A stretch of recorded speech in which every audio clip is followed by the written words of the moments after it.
Yes study point के इस class में आपका स्वागत है। मैं अमित गुप्ता। हम सीख रहे हैं टैली ERP 9 हिंदी में।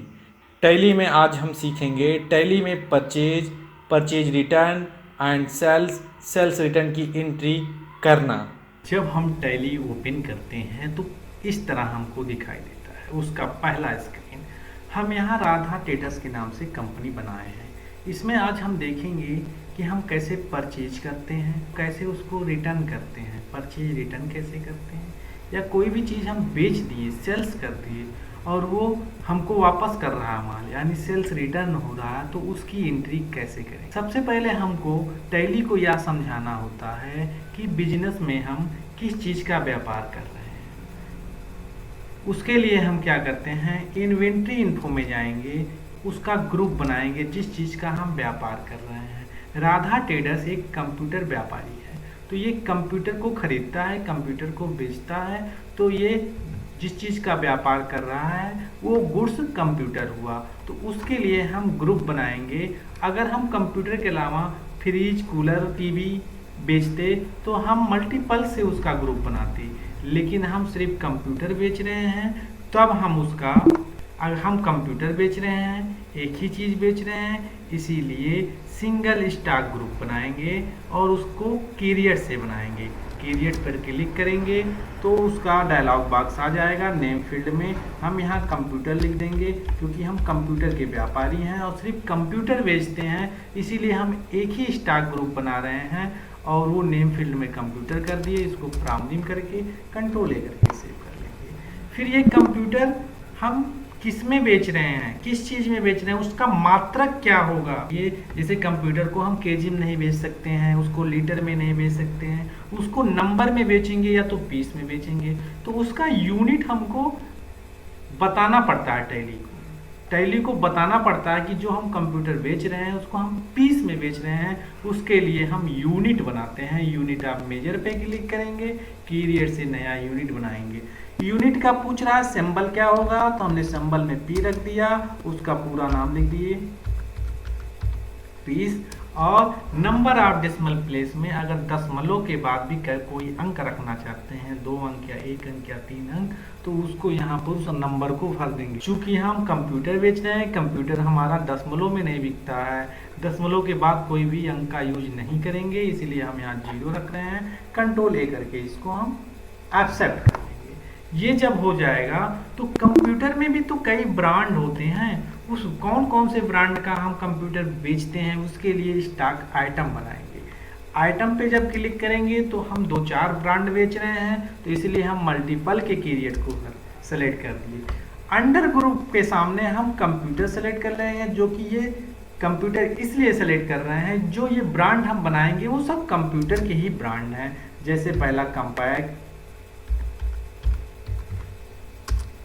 उसको हम पीस में बेचेंगे, उसका यूनिट पीस रहेगा। डेल दूसरा ब्रांड, और इसको भी हम पीस में रखेंगे। और तीसरा एचपी बेच रहे हैं, तो उसको भी हम पीस में करेंगे। इतना हम भर करके यहाँ राइट साइड में ओनिंग क्वांटिटी, रेट पर अमाउंट लिखा हुआ है।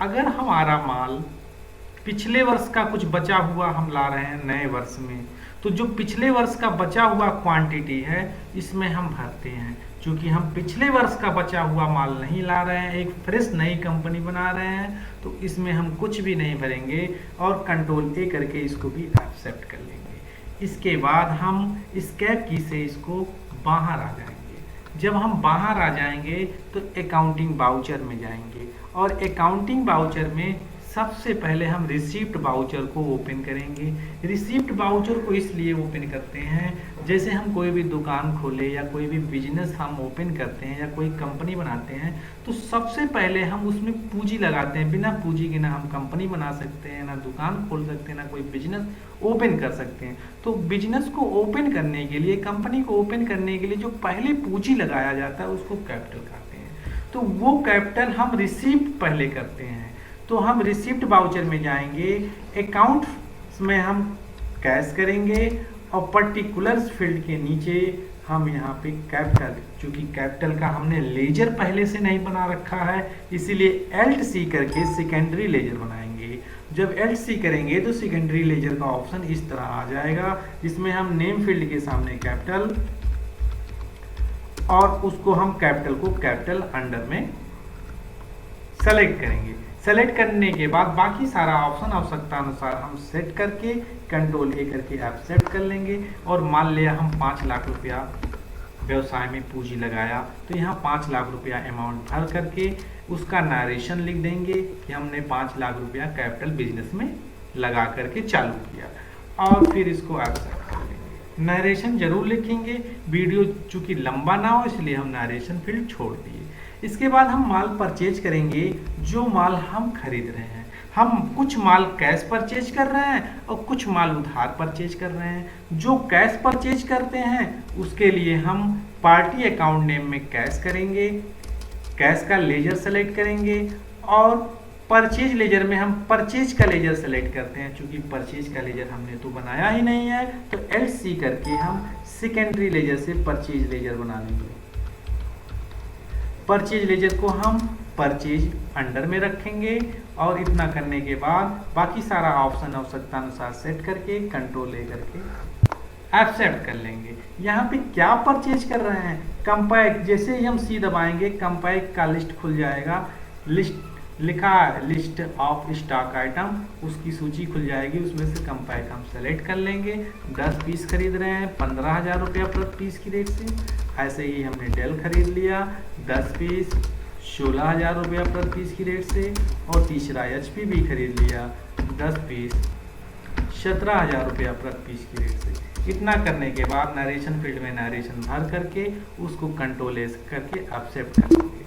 अगर हम किसी से उधार माल परचेज कर रहे हैं तो पार्टी अकाउंट नेम में उस व्यक्ति का नाम लिखेंगे, यहाँ पर सप्लायर इनवॉइस नंबर भी लिखेंगे, जैसे हमने 102 लिख दिया, और डेट भी उसका यहाँ पे टाइप करेंगे जिस डेट में हम उससे माल परचेज कर रहे हैं। किससे माल परचेज कर रहे हैं, जब पार्टी अकाउंट नेम में जाएंगे तो हमने किसी का नाम से बनाया ही नहीं है लेजर, तो हम यहाँ पे मान लिया मोहन से उधार माल परचेज कर रहे हैं, तो उसके लिए एल्ट सी कर देंगे, सेकेंडरी लेजर खुल जाएगा। यहाँ पर मोहन के नाम से एक लेजर बना लेंगे। ये मोहन जो होगा वो हमारा सिंडिकेटर होगा, हमारा लेनदार होगा, तो सिंडिकेटर में करके बाकी सारा ऑप्शन आवश्यकता अनुसार सेट करके कंट्रोल ए करके एक्सेप्ट कर लेंगे। उस मोहन का ये सप्लायर जो है उसका पूरा एड्रेस भर करके हम यहाँ परचेज कर लेंगे। इससे क्या परचेज कर रहे हैं, 10 पीस कंपैक्ट 15,000 रुपये की रेट से खरीद रहे हैं, डेल 10 पीस 16,000 रुपये की रेट से खरीद रहे हैं, और एचपी 10 पीस हम इससे उधार लेंगे। जब इससे हम उधार ले आए तो इसका कुछ आइटम बहुत गड़बड़ निकल गया। उस जो आइटम गड़बड़ निकल गया या हम उसका उधार ले आए हम उसका पैसा नहीं दे पा रहे हैं, तो कुछ आइटम ही उसको लौटा रहे हैं, या किसी भी कारणवश हम जो परचेज करके लाए हुए हैं उसका माल वापस कर रहे हैं, कुछ माल वापस कर रहे हैं या पूरा माल वापस कर रहे हैं, उसके लिए हम डेबिट नोट बाउचर में करते हैं उसकी एंट्री। डेबिट नोट बाउचर चूंकि हाइट नहीं है, इसके लिए हम फीचर्स खोलेंगे, जिसका शॉर्टकट की होता है F11। F11 पे जब क्लिक करेंगे तो राइट साइड में लिखा रहेगा यूज डेबिट क्रेडिट नोट, यहाँ पर तीनों ऑप्शन पर हम यस करेंगे। यहाँ पे तीनों ऑप्शन पर हम यस करके कंट्रोल ए से एक्सेप्ट कर लेंगे। जब इसको हम एक्सेप्ट कर लेंगे तो परचेज रिटर्न को हम डेबिट नोट में करेंगे। डेबिट नोट पर जब हम क्लिक करेंगे तो डेबिट नोट का ऑप्शन आ जाएगा, और ये ओरिजिनल इनवॉइस नंबर पूछ रहा है। जो भी इनवॉइस नंबर होगा हम उसका इनवॉइस नंबर, जिस दिन हम उसका परचेज रिटर्न कर रहे हैं उसका डेट डालेंगे। किसको परचेज कर रिटर्न कर रहे हैं, मोहन को, तो यहाँ मोहन, पार्टी अकाउंट नेम में मोहन करेंगे, और परचेज लेजर में हम परचेज रिटर्न का लेजर सेलेक्ट करेंगे। चूंकि परचेज रिटर्न का लेजर हम नहीं बनाया है, यहाँ पर एल्ट सी करके परचेज रिटर्न का लेजर बना लेंगे, और इसको भी हम परचेज अकाउंट में। इतना करने के बाद कंट्रोल ए से इसको भी एक्सेप्ट कर लेंगे, और यहाँ पर कंपैक्ट 5 पीस हम लौटा रहे हैं, डेल 5 पीस रिटर्न कर रहे हैं, और एचपी भी मोहन को 5 पीस हम रिटर्न कर रहे हैं। इतना करने के बाद नरेशन फील्ड में नरेशन लिखने के बाद हम कंट्रोल ए करके या एक्सेप्ट कर लेंगे। जब एक्सेप्ट कर लेंगे तो ये एंट्री सेव हो गई। इसके बाद हम माल को बेच रहे हैं, मान लिया हम कैश माल बेच रहे हैं, तो उसके लिए सेल्स वाउचर में जाएंगे। सेल्स वाउचर जब ओपन करेंगे तो रेफरेंस नंबर रहेगा, जो भी रेफरेंस नंबर हमको देना होगा यहाँ हम डाल देंगे। उसका डेट बदलेंगे जिस दिन हम बेच रहे हैं। पार्टी अकाउंट में अगर हम कैश बेच रहे हैं कैश करेंगे। ये ऑप्शन इंटर मारते हुए चले जाएंगे, इसके लिए हम आगे एक वीडियो बनाएंगे। यहाँ पे जब जाएंगे सेल्स लेजर में, तो सेल्स लेजर में हमको सेल्स सेलेक्ट करना होता है। चूँकि सेल्स का लेजर हम नहीं बनाए हैं, LC करके यहीं पे सेकेंडरी लेजर हम क्रिएट कर लेंगे। उसको सेल्स को सेल्स अकाउंट में कर लेंगे। कंट्रोल A करके हम सेव कर लेंगे। उसके बाद हम क्या चीज़ बेच रहे हैं, कंपैक्ट बेच रहे हैं 9 पीस। रेट उसका डाल देंगे। डेल बेच रहे हैं 9 पीस, उसका रेट डाल देंगे। और HP बेच रहे हैं 9 पीस और इसका रेट हम डाल देंगे। इतना करने के बाद कंट्रोल A करके आप सेट कर लेंगे। फिर मान लिया किसी से उधार माल हम बेच रहे हैं, किसी कस्टमर को उधार माल दे रहे हैं, जैसे राजू को हम उधार माल दे रहे हैं, तो राजू का लेजर बना ही नहीं है, तो पार्टी अकाउंट नेम में राजू कैसे आएगा, उसके लिए हम LC करके सेकेंडरी लेजर से हम लेजर बनाएंगे। लेजर में हम राजू कर देंगे। राजू हमारे लिए डेबिटर होगा, उसको हम सेकेंडरी डेबिटर में रखेंगे। कंट्रोल A करके सेव कर लेंगे। जब यहाँ पर आ जाएंगे, इंटर मारते हुए आप आगे बढ़िएगा। मान लिया राजू से उधार माल बेच रहे हैं, तो राजू सेलेक्ट कर लेंगे और यहाँ पे जाएंगे सेल्स अकाउंट में।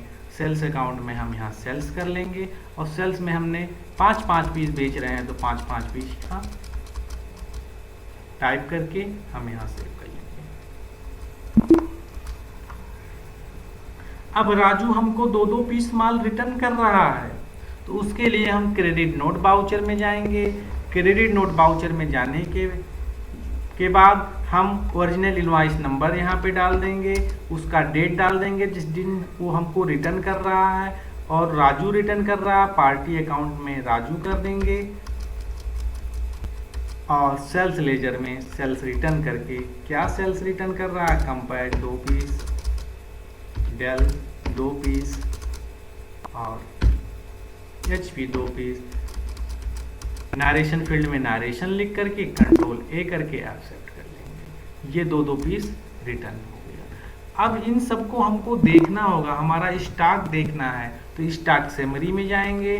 स्टॉक समरी क्लिक करेंगे तो बता रहा है कंप्यूटर बचा हुआ है 1,44,000 रुपये का। इंटर मारेंगे तो ये बताएगा कंपैक्ट बचा हुआ 3 पीस, डेल बचा हुआ 3 पीस, HP।